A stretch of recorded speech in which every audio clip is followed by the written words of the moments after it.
Assalamu alaikum wa rahmatullah. Bonjour tout le monde, j'espère que vous vous portez bien. Donc nous allons continuer là où nous étions arrêtés. Donc qu'est-ce que nous avons fait jusque-là? D'abord, nous avons fait pour la première vidéo, donc nous avons montré comment faire pour avoir la forme de notre bassin juste avec l'exutoire. Comment faire pour avoir la forme du bassin. Donc, on l'a montré avec l'étape 1, la première vidéo. La deuxième vidéo, on a vu comment faire pour avoir un compte Google Explorer. C'est un compte qui permet d'avoir des données satellitaires. Et parmi ces données satellitaires, les données qui nous intéressent pour mettre en place, donc pour délimiter un bassin versant, ce sont les modèles numériques de terrain que l'on appelle MNT.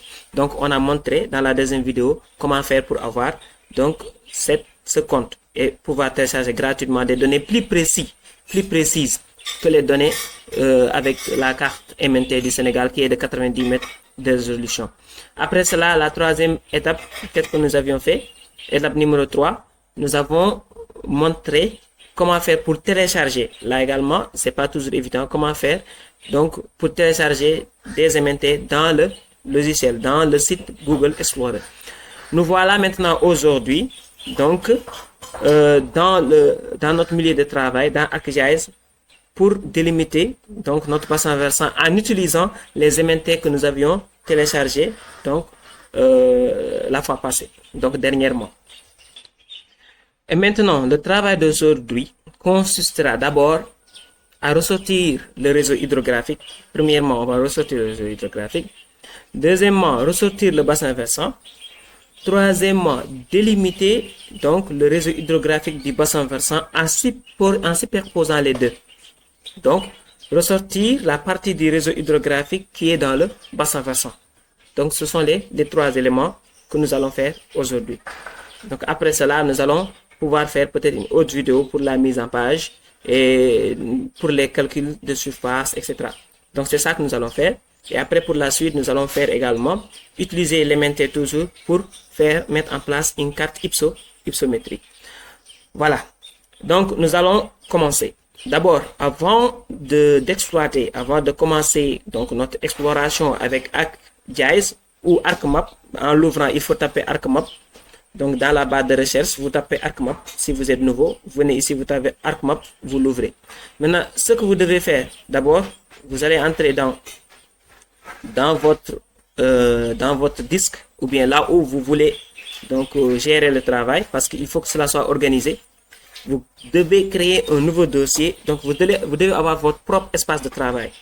Donc, qui vous permettra, même si la machine elle est défaillante, de pouvoir déplacer le travail dans une autre machine et continuer.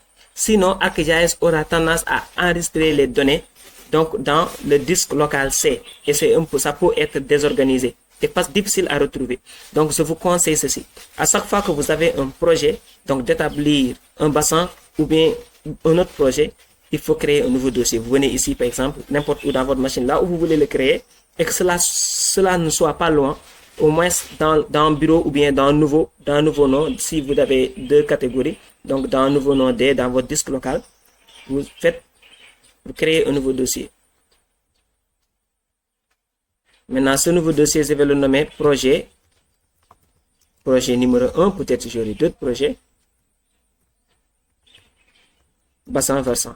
Voilà, troisième année. Je le fais pour mes cadets en troisième année à l'ENSA. Donc, troisième année, ENSA, École nationale supérieure d'agriculture de Thiès. Voilà. Et donc, là, c'est notre projet. Maintenant, dedans, je vais créer à l'intérieur, je crée trois autres dossiers.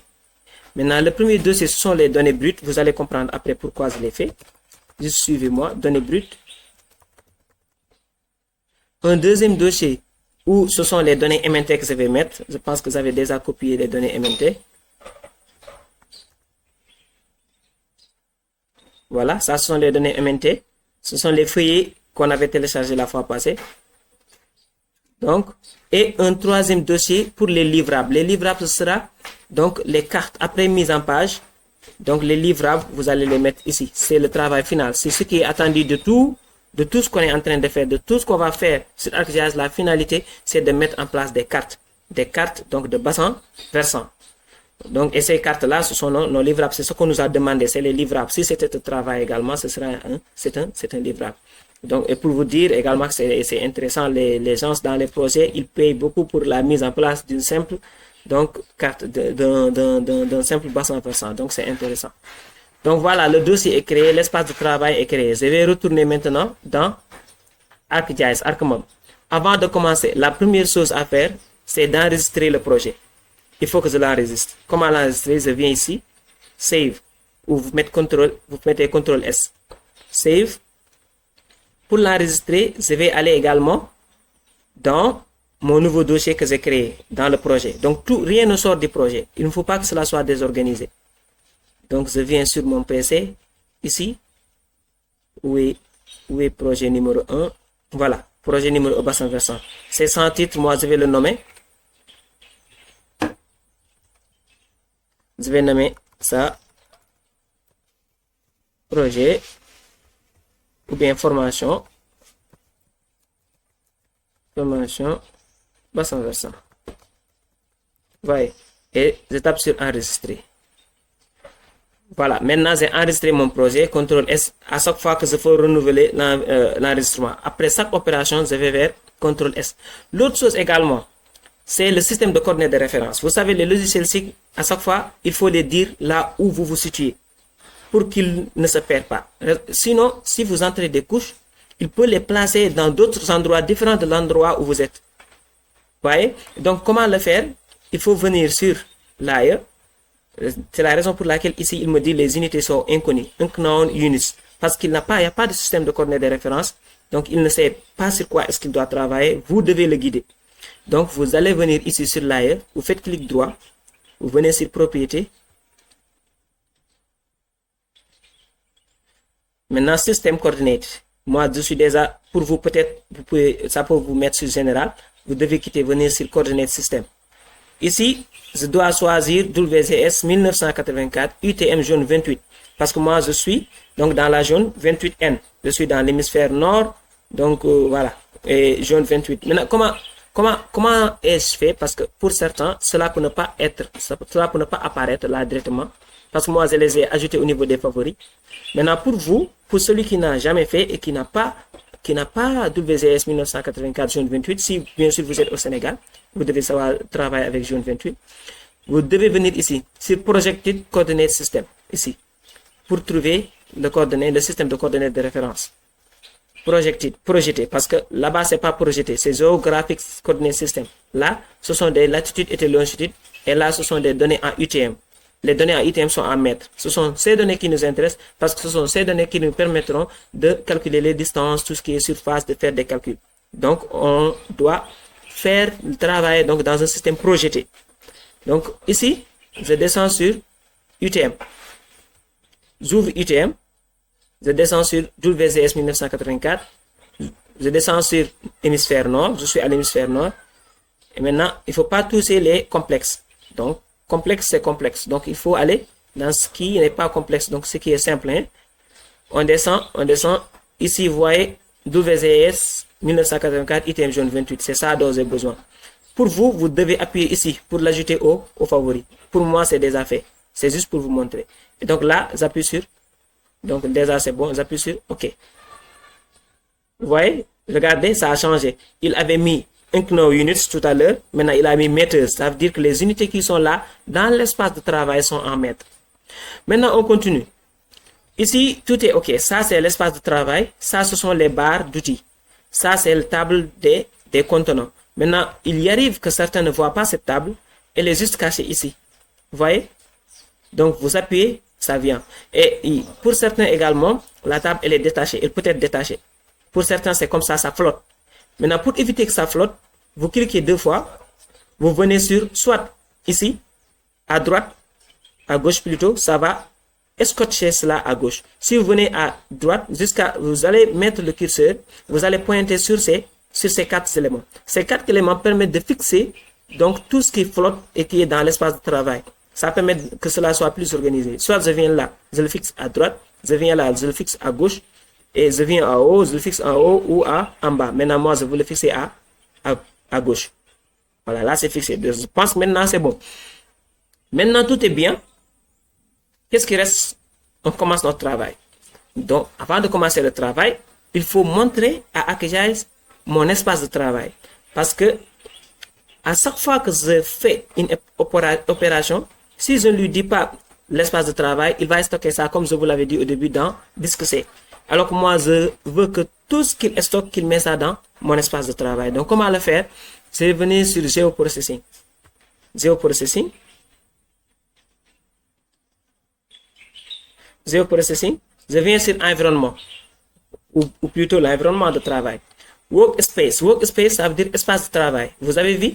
L'espace de travail, lui, il l'a mis par défaut. Et donc là, c'est dans document ArcGIS default, je ne sais quoi. Donc là, c'est loin, je ne pourrai pas récupérer cela. Donc moi, je vais lui guider. Je vais venir ici, l'amener là où j'ai créé mon nouveau projet. Je vais sortir. Oui, projet numéro 1, basse versant. Vous avez vu? J'entre à l'intérieur, je mets données brutes. Voilà, c'est là que vous attendez. Données brutes, maintenant, toute couche qu'il va créer, il y aura beaucoup de données qui vont accompagner. Il faut savoir, il y a beaucoup de données qui sont derrière. Ce que je vois n'est que la partie visible de l'iceberg. Donc, pour que tout soit stocké et qu'il y a beaucoup de bagos, je les mets ici dans données brutes. Je n'entre pas dans données brutes. Je clique juste données brutes et je mets add. Il va changer l'espace de travail. Ça, je pourrais le faire après, étape par étape, commande par commande. Mais si je le fais dans environnement, ça va rester comme ça pour tout le projet. Donc, ici également, Scratch Workspace, je vais faire la même chose. Mais je ne vais pas me répéter. Je vais juste copier l'adresse ici. Je vais juste copier cette adresse et remettre ça dans la deuxième colonne. Vous voyez? C'est simple, n'est-ce pas? Voilà, et puis, bon, avant d'appuyer sur OK également, il y a quelque chose d'intéressant, c'est Parallel Processing. Parallel Processing, il faut mettre 0. Parallel Processing Factor, ça varie entre 0 et 100. C'est comme si l'application demandait, donc, quelle est la puissance que tu veux accorder à ArcGIS. Par exemple, la puissance de sa machine, le processeur, le pourcentage dans le processeur que tu veux accorder à la machine. Quand la machine a une puissance X, quand tu mets ici 50%, l'application va utiliser 50% de la puissance de ta machine. Mais ça peut être rapide, mais ça peut fausser également les résultats des fois. Ça peut être très rapide, mais des fois ça peut ne pas être visible. C'est toujours plus sûr de mettre 0. D'accord? Et là, j'appuie sur OK. Donc, les paramètres sont bons. J'ai tout paramétré. Donc, j'ai mis en place le système de coordonnées de référence. J'ai mis en place mon dossier de travail. Tout est OK. Et également, je vous ai montré si les feuilles flottent, comment est-ce qu'il faut faire pour les scotcher au niveau des côtés. Et également, donc, enfin, on a vu comment paramétrer notre espace de travail. Qu'est-ce qui reste? C'est le travail. Maintenant que l'on commence. La première étape, ici, c'est importer les données MNT. Comment faire pour importer les données MNT? D'abord, je vais vous expliquer étape par étape. Théoriquement, d'abord, je vais faire une théorie avant de commencer le travail pratique. Parce que chaque fonction, chaque commande signifie quelque chose. Et il faut savoir la commande, ce qu'elle signifie pour pouvoir vraiment appréhender cela. Et vous n'aurez pas besoin de Canva. Moi, je ne vais pas suivre de Canva. Je vais juste vous expliquer étape par étape, chaque étape, à quoi est-ce que cela sert. Parce que les Canva que j'ai vus ici, surtout bon, à l'ENSA, il y a certaines de ces opérations, ce n'était pas la peine. Donc là, l'élève se perd, il fait une opération. L'opération qui suit, il n'utilise pas l'opération précédente. À un moment donné, tu ne te retrouves pas. Donc ici, on va faire simple. Vous allez comprendre que mettre en place un bassin versant, c'est très très simple.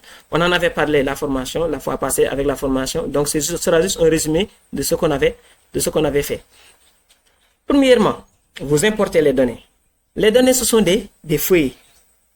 Et ces feuilles-là, il faut les fusionner pour que cela donne un seul feuille, donc MNT. Donc, pour faire cela, il faut un outil qui s'appelle Mosaïque. Mosaïque, c'est comme fusion, Mosaïque to new raster. Donc, je prends les feuilles à part, je les regroupe pour donner donc un seul fichier. Après avoir réglé ce problème, la première commande, c'est fill.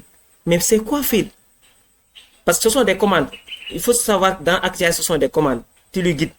Donc, les commandes, je vais vous montrer après où est-ce que vous allez retrouver les commandes. Mais la première commande qu'il faut appliquer, c'est que la première action à appliquer sur ce dossier s'appelle fill. Fill, F-I-2-L. C'est écrit. Maintenant, Fill, ça veut dire remplissage. Vous savez, les données MNT contiennent des erreurs. Ce sont des données satellitaires. Et donc, dans les données satellitaires, des fois, on peut avoir des trous. Donc, de petites cuvettes. Et ces cuvettes-là, si je ne les remplis pas, ça peut fausser l'écoulement de l'eau. N'oubliez pas, ma première étape, c'est mettre en place le réseau hydrographique. Et donc, si mon MNT n'est pas corrigé, donc il y aura des trous, il y aura de petits trous. Et ces trous-là peuvent dévier l'eau. Alors que moi, je n'ai pas besoin de ces petits trous, j'ai besoin juste des gros bas-fonds, donc des cours d'eau principaux, raison pour laquelle je dois faire fill, remplissage, en wolof maasale, remplissage, faire de telle sorte que cela soit lisse et que l'écoulement se fasse correctement. Et que donc, que des petits trous n'empêchent pas l'écoulement. Donc c'est ça, fill, c'est juste corriger l'MNT. L'MNT et rendre l'MNT plus lisse. Donc, ce qui ne va pas rendre lisse, ce sont les gros dépressions. Mais tout ce qui est petite dépression qui peut fausser l'écoulement, il va rendre ça lisse. Donc, retenez fill. Après fill, qu'est-ce qu'on fait? On fait flow direction. Vous savez, dans les données MNT, ce sont des pixels. Je vous avais montré dans les photos, dans les vidéos précédentes. Donc, même l'image, si vous prenez en photo, vous zoomez, à un moment donné, vous ne voyez plus rien. Vous voyez que des petits carrés. Ces petits carrés-là sont les pixels. Pixel, c'est l'unité élémentaire d'une image. Et donc, ici, flow direction, ça montre chaque unité élémentaire d'une image, où est-ce que ça va verser son eau. Parce que chaque unité élémentaire a 8 unités élémentaires autour. Par exemple, moi, pour mes données raster que j'ai, pour les MNT que j'ai, c'est une résolution de 30 mètres. Donc, les pixels sont des carrés de côté 30 mètres. Quand vous entendez résolution, c'est ça. Maintenant, chaque pixel a 8 pixels autour. Flow direction permet de savoir 7 pixels-là, parmi les 8 pixels qui sont autour, sur quel pixel il va déverser son eau. Vous comprenez? Parmi les 8 pixels qui sont autour, sur quel pixel la pixel-là va déverser son eau. C'est ça, flow direction. Raison pour laquelle ça va coder. Par exemple, si le pixel, cette pixel, si la pixel verse vers l'est, c'est codé 1. Si la pixel verse vers sud-est, c'est codé 2. Le code, c'est 2. Donc, vous allez voir des couleurs, beaucoup de couleurs avec des codes. Donc, il suffit de zoomer. Quand tu vois, cette couleur vert, ça correspond à la légende 1. Ça veut dire que cette pixel-là, son eau va vers l'est. Si c'est codé 2, cette pixel-là, son eau va vers sud-est, ainsi de suite. Donc, je vais vous expliquer plus en détail lorsqu'on va faire le travail pratique. Quoi qu'il en soit, pour le moment, comprenez que la première chose, c'est mosaïque to new raster. Il faut fusionner d'abord, si ce n'est pas fait. La deuxième chose, c'est fill, remplissage, rendre lisse, donc mon MNT, pour que l'écoulement se fasse correctement. La troisième chose, c'est flow direction. Puisqu'il y a des pixels, montrer la direction. Flow direction, c'est en anglais, ça veut dire direction de l'écoulement. Montrer pour chaque pixel, dans quel pixel voisine, est-ce que ce pixel va déverser. C'est bon jusque-là. Après cela, il y a une quatrième étape. Cette quatrième étape, c'est quoi? C'est flow accumulation. L'accumulation, donc, des écoulements. Qu'est-ce que ça signifie? Ça calcule pour chaque pixel, je vous ai dit, pixel, c'est l'élément élémentaire. Pour chaque pixel, le nombre de pixels en amont qui versent sur elle. Écoutez bien. Je n'ai pas dit pour chaque pixel, le nombre de pixels qui sont aux alentours. Hein. Par exemple, s'il y a plusieurs pixels, et chaque pixel verse de l'eau sur celui qui est le plus bas, donc parmi les 8 qui sont autour. Celui qui se trouve le plus bas, parmi les 8 qui sont autour, c'est là qu'il verse. Maintenant, les déversements se font, comment dirais-je, c'est continu. Le déversement ne s'arrête pas sur un pixel. Et donc, ça peut être un pixel à l'instant T qui reçoit 1000 autres pixels qui déversent sur ce pixel. Donc, flow accumulation, ça va voir pour chaque pixel le nombre de pixels en amont qui déversent sur elle. Et chaque pixel, ce qu'il déverse, c'est une unité d'eau. Donc, si c'est 1000 pixels qui déversent sur une seule pixel, cette pixel prend la valeur 1000. Donc, il y en aura des pixels qui sont en hauteur, qui sont tellement, par exemple, les pixels qui se trouvent au niveau des montagnes, il n'y a aucun autre pixel en amont qui déverse sur ces pixels. Raison pour laquelle ces pixels auront de faibles valeurs. La plus petite, c'est 1. Maintenant, plus on va en profondeur, plus la pixel a de la valeur. Parce que le nombre de pixels qui sont derrière et qui déversent sur ces pixels sont nombreuses. Et donc, raison pour laquelle il y a des pixels qui ont des valeurs de 1000, de 2000, de 5000, de 10 000. Donc, et ici, les pixels qui nous intéresseront, ce sont les pixels qui auront de grandes valeurs. Parce que ce sera ces pixels qui seront dans les cours d'eau. les cours d'eau, il y a plus d'accumulation d'eau. Dans les plateaux, il y a peu d'accumulation d'eau. Donc, ça nous permet de distinguer les pixels des plateaux et les pixels des bas-fonds, des cours d'eau, des fleuves et des rivières. Je pense que ça me comprend, ça me fait comprendre. Donc, c'est ça, je récapitule. Il faut faire fill, après fill, flow direction, après flow direction, flow accumulation. Fill, c'est pour lisser l'élémentaire. Flow direction, c'est pour montrer la direction de l'écoulement. Pour chaque pixel, ArcGIS voit, regarde les 8 pixels qui sont aux alentours, qui est à un niveau le plus bas. Et il dit, puisque ces 8 pixels qui se trouvent autour de ce pixel, il n'y en a que celui-là qui est le plus bas, donc l'eau va se déverser vers ce pixel. Et il va donner un code. Ce pixel, s'il se trouve à l'ouest, il va donner le code 8. S'il se trouve à l'est, il va connaître le code 1.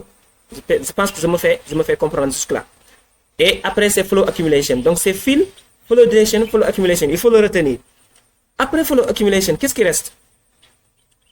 Con. C'est une commande qui s'appelle con. Con, ça veut dire conditionnel. Pourquoi conditionnel? Parce qu'avec flow accumulation, j'ai tous les pixels et chaque pixel, j'ai sa valeur. Maintenant, avec conditionnel, je mets une condition. Je lui dis, si la pixel a une valeur supérieure à 1000, prends-la moi. J'en ai besoin. Ça veut dire que les pixels qui ont des valeurs supérieures à 1000, ce sont les pixels qui constituent les cours d'eau. Les pixels qui ont moins de 1000, c'est des pixels qui ne m'intéressent pas. Parce que l'eau s'écoule partout. S'écoule dans les cours d'eau, s'écoule également s'il y a pluie, ça s'écoule de partout. Donc, il faut que je fasse une limite. Sinon, il y aura que des... Donc, ça sera rempli. Je ne vais pas voir les cours d'eau, les réseaux d'eau. Donc, conditionnel, ça me permet de donner une condition. À partir de flow accumulation, qui a calculé pour chaque pixel la valeur en eau, conditionnel permet de me dire, prends les pixels qui ont une valeur en eau importante. Parce que ce sont ces pixels qui ont une valeur en eau importante qui me permettra de mettre en place, de savoir où se trouvent les réseaux hydrographiques, où se trouvent les cours d'eau principaux. Le reste, enlève ça. Il n'y aura que des petits pixels qui vont former des lignes et qui constituent les pixels avec de grandes valeurs. J'espère que je me fais comprendre. Ça, c'est le conditionnel, le con. Donc, je fais fill, je fais flow direction, flow accumulation et je fais conditionnel. Maintenant, une fois que c'est fait conditionnel, donc conditionnel, la condition c'est que je lui dis si la valeur est supérieure à 1000 ou 1500, d'habitude pour les bassins versants, c'est ce qu'on choisit, mais moi, nomme-moi la pixel 1. Donne à la pixel la valeur 1. Sinon, ne donne pas de valeur. Donc, raison pour laquelle on aura toutes les pixels qui vont apparaître à partir de compte, ce sera des pixels qui auront la valeur 1. Et les pixels vont commencer même vont dessiner des routes, des cours d'eau, des lignes qui sont les cours d'eau. Maintenant, après conditionnel, il faut savoir que ces pixels-là, ils n'ont pas tous les mêmes valeurs, puisque c'est vrai que tous ces pixels sont supérieurs à 1000. Mais parmi ces pixels qui constituent les cours d'eau, il y en a qui accumulent plus d'eau. Il y en a qui sont supérieurs à 20 000, 20 000. Il y en a qui sont supérieurs à 30 000. Il y en a qui sont supérieurs à 40 000, à 50 000. Donc, il faudra que je classe en fonction des cours d'eau principaux. Par exemple, je fais des cours d'eau d'ordre 1, des cours d'eau d'ordre 2, des cours d'eau d'ordre 3, parce que ce n'est pas les mêmes cours d'eau. Ce qui se trouve à l'extérieur est moins profond que les cours d'eau qui se trouvent au milieu, parce que ce sont des cours d'eau qui se rejoignent. Les lignes se rejoignent pour former une ligne secondaire. Les lignes secondaires se rejoignent pour former une ligne tertiaire. Et la ligne tertiaire, souvent, elle est plus profonde. Elle a les plus grandes valeurs. Et donc, pour ne pas que ma carte soit que des lignes qui sont tous qui ont tous la même forme, comme si c'était les mêmes caractéristiques, je vais essayer donc de les classer. Comment les classer? On utilise la commande stream order. Comme ordre, donner des ordres, ordre 1, ordre 2, cours d'eau d'ordre 1, cours 2 d'ordre 2, cours 2 d'ordre 3. Donc là, c'est stream order. Vous comprenez? Donc c'est d'abord fill.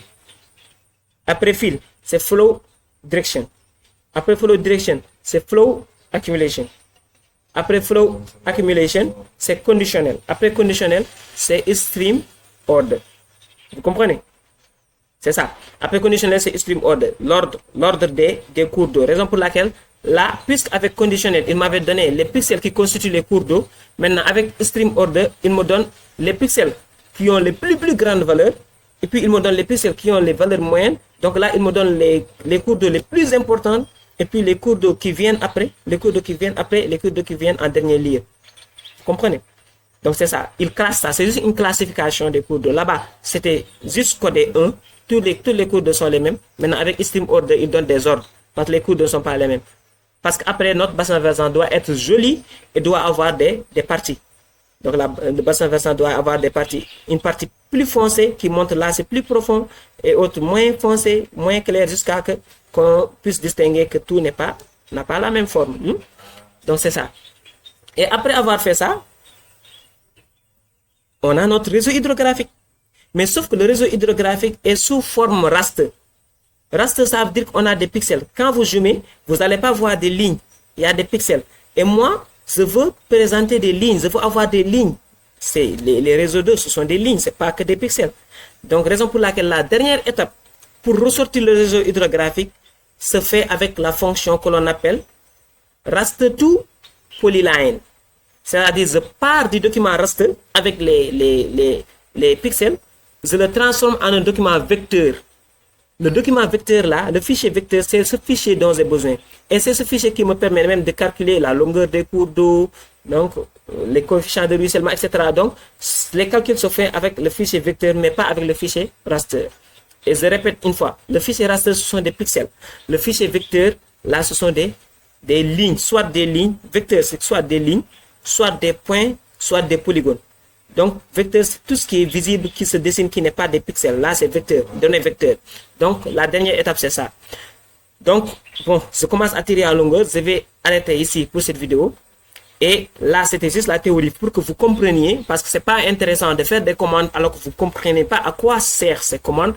Je pense que là, vous avez une idée et vous pouvez ressortir vous-même un réseau hydrographique. Mais vous allez plus pouvoir le faire lorsqu'on va faire ensemble la vidéo suivante, donc l'étape numéro 5, qui sera que purement pratique pour faire ressortir le réseau hydrographique. Donc je répète, je récapitule. On a d'abord importé notre fichier MNT. Après avoir importé, on fait quoi? On regroupe, donc on fait la fusion, mosaïque to new raster. Après cette commande, on fait une deuxième commande, une troisième commande, plutôt fill, le remplissage, pour le lissage. Après remplissage, flow direction, pour qu'on sache là où l'eau s'écoule sur chaque point, vers quelle direction l'eau s'écoule. Après, flow direction, c'est flow accumulation, pour savoir parmi les pixels qui sont là, parmi les points qui constituent donc tout ce réseau, tout le fichier MNT, quels sont les points qui reçoivent beaucoup plus d'eau. Ça, c'est flow accumulation. Après, conditionnel. Conditionnel, c'est demander à la machine, ressors-moi les pixels qui accueillent plus d'eau et supprime-moi les pixels qui n'ont pas beaucoup d'eau parce que ça ne forme pas des cours d'eau, ça va fausser mes résultats. Et l'autre partie, c'est stream order. Après conditionnel, maintenant je vais organiser les pixels. Par exemple, si mes conditionnels donnent une limite, 1000 par exemple. Maintenant, parmi ceux qui sont supérieurs à 1000, il y en a qui sont plus importants, je donne un ordre. Là, je vais les appeler les pixels du cours d'eau numéro 1. Et les suivants, les pixels du cours d'eau numéro 2. Les pixels du cours d'eau numéro 3, bien qu'ils sont tous supérieurs à 1000, bien qu'ils ont tous des valeurs grandes, qui fait qu'ils sont des cours d'eau, mais les cours d'eau n'ont pas toujours la même taille, n'ont pas la même profondeur, n'ont pas la même épaisseur. Donc, il faut faire stream order. Et après stream order, c'est fini, le réseau hydrographique est formé. Maintenant, il faut que cela soit des lignes et que cela ne soit pas des pixels, pour que cela soit plus facile à présenter et pour que les calculs puissent se faire. Et pour le faire, il faut utiliser l'outil de conversion que l'on appelle raster to polygon. On va s'en arrêter là. La prochaine vidéo, je vais vous montrer étape par étape les commandes, comment il faut les faire. Et on va même ensemble créer une barre d'outils dans laquelle vous allez mettre toutes les commandes dont vous aurez besoin. Donc, vous n'aurez pas tout le temps besoin d'aller sur Toolbox pour ressortir les chemins longs, pour ressortir une commande. Donc, toutes les commandes seront devant vous sur une barre d'outils. Comme les barres d'outils qui sont préétablies là, on peut nous-mêmes créer notre propre barre d'outils qu'on va appeler réseau hydrographique et dans lequel on va mettre tous les éléments dont on aura besoin. Voilà, merci pour votre aimable attention et on va continuer avec la prochaine vidéo. Donc, à bientôt, Inch'Allah.